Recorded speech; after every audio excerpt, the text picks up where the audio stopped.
Baddest whining song, listen to the world. Every girl, come on, dance, spread out the wine up. Bad girl, bad clap when you wine pan this. Look back and let over when you wine pan. What's popping to my Garden Coils crew? You've made your way to the Garden Coils kitchen because we're making a DIY today using the infamous bentonite clay, which is also known as Indian healing clay.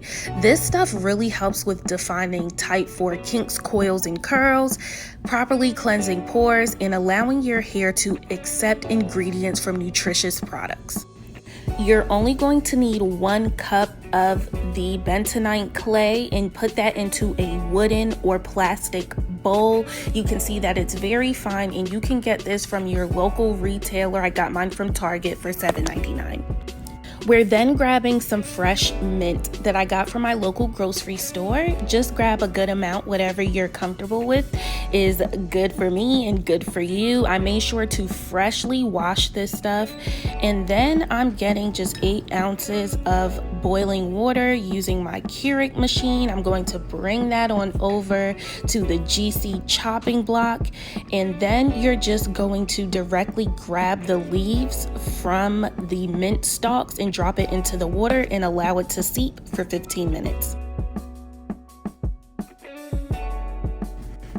I'm then going for grapeseed oil, which is one of the oils that does an excellent job of actually penetrating the hair strands. And we're putting just a capful of this stuff into the bentonite clay that is inside of the wooden bowl. Just a cap is enough. You don't need to overdo it because you don't really want your hair weighed down. And then if you're familiar with bentonite clay recipes, a lot of people tend to use apple cider vinegar. I don't use that.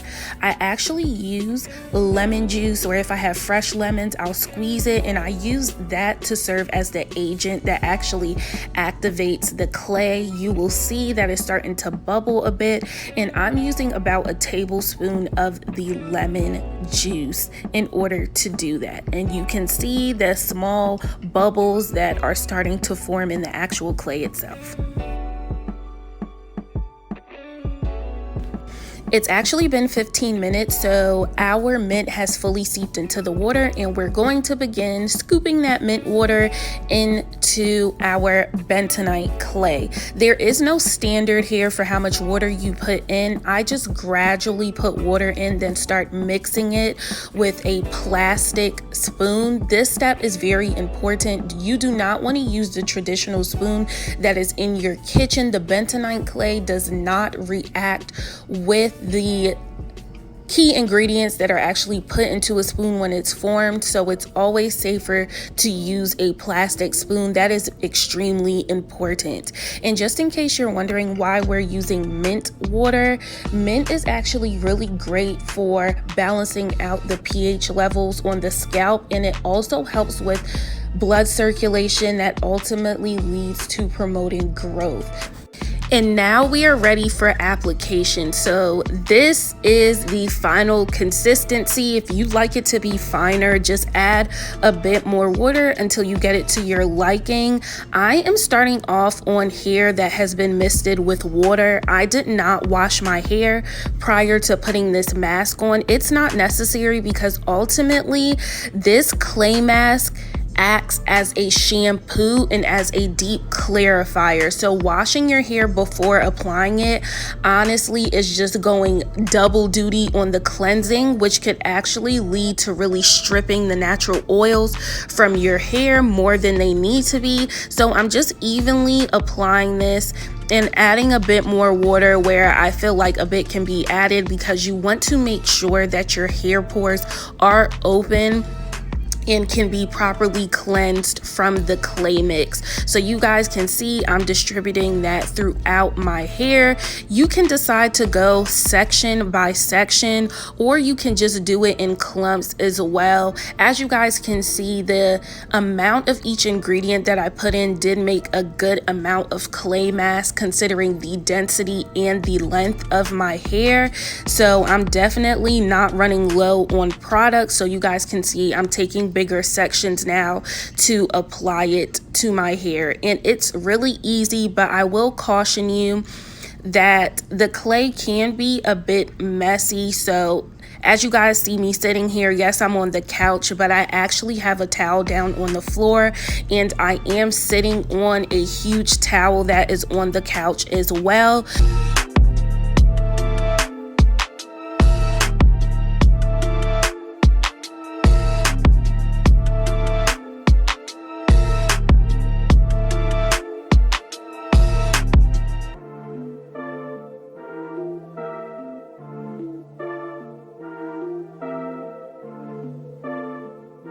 And I definitely realize that a lot of the time when I'm doing demos on my channel, you guys don't really get to see the back of my hair. So this is a rare sighting of the back of your girl's hair. And I'm going to be applying the mask again evenly here. You guys will notice that I'm using a bit of a different method when it comes to the back, just to show you guys the different things that you all can do. At this point, I've got clay all over my face, all under my chin. You guys see what I'm talking about. Like, this stuff is messy, but you will notice that I'm using a raking method in the back and sectioning that off, and I'm going to be really raking my fingers through. This is just to show you guys another alternative. A lot of people that wear their hair in like wash and go styles really frequently tend to rake their hair downwards, because that just helps their hair with naturally sitting the way that they traditionally like to style it. I'm not really a wash and go type person. I think I've had a wash and go once in my life, and honestly, the person that did it was a stylist, so I don't really opt for the raking method.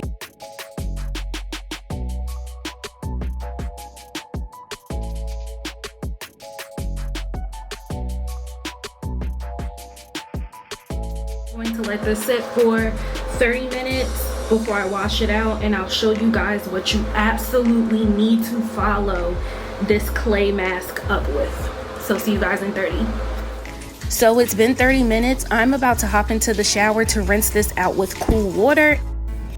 And guys, the next product I'm going for is the TGIN Honey Miracle Mask. Just in case it wasn't clear, you are doing a intense detox treatment when you're using the bentonite clay. You have to make sure to follow that up with a deep moisturizing treatment that is going to rebalance that moisture to your hair. And that product for me is the TGIN Honey Miracle Mask. You guys see the consistency here. I absolutely love this stuff, and I'm going to apply it and let it sit for 45 minutes. After rinsing out my hair, I go in for some quick styling. These are my final results. My curls are clumped together, and I'm going in with a spray bottle and the Melanin Hair Care Multi-Use Softening Leave-In Conditioner. It's extremely lightweight and does really well in all seasons, but especially the summertime. This is what my hair looks like afterwards. There's no oil, there's no gel, and my curls are just revitalized. That's ultimately the purpose of this mint clay mask. It gives your hair a refresh. My coily naturals can definitely relate. If you wear your hair in stretch styles for an extended period of time, sometimes your coils can be a little dull when you want to wear them out. So I just use this as a facelift for myself to let my coils know your girl still cares about you. And I have a treat. I usually never show second day hair, but this is me the morning after, looking super crazy, taking off that headscarf. My hair is like molded into a mess. I go in with just traditional water in a spray bottle and my good old pick to pick my hair out a bit. I'm going for an easy updo, and this time around I will be using a bit of curl control paste from the brand Coils, using this just to get a slight slick look. And I actually do use a knee-high stocking as my quote-unquote scrunchie. It does a great job, doesn't pull my hair too much, and I hope you guys enjoy. Garden Coils crew. Yo, yo, this is the biggest collab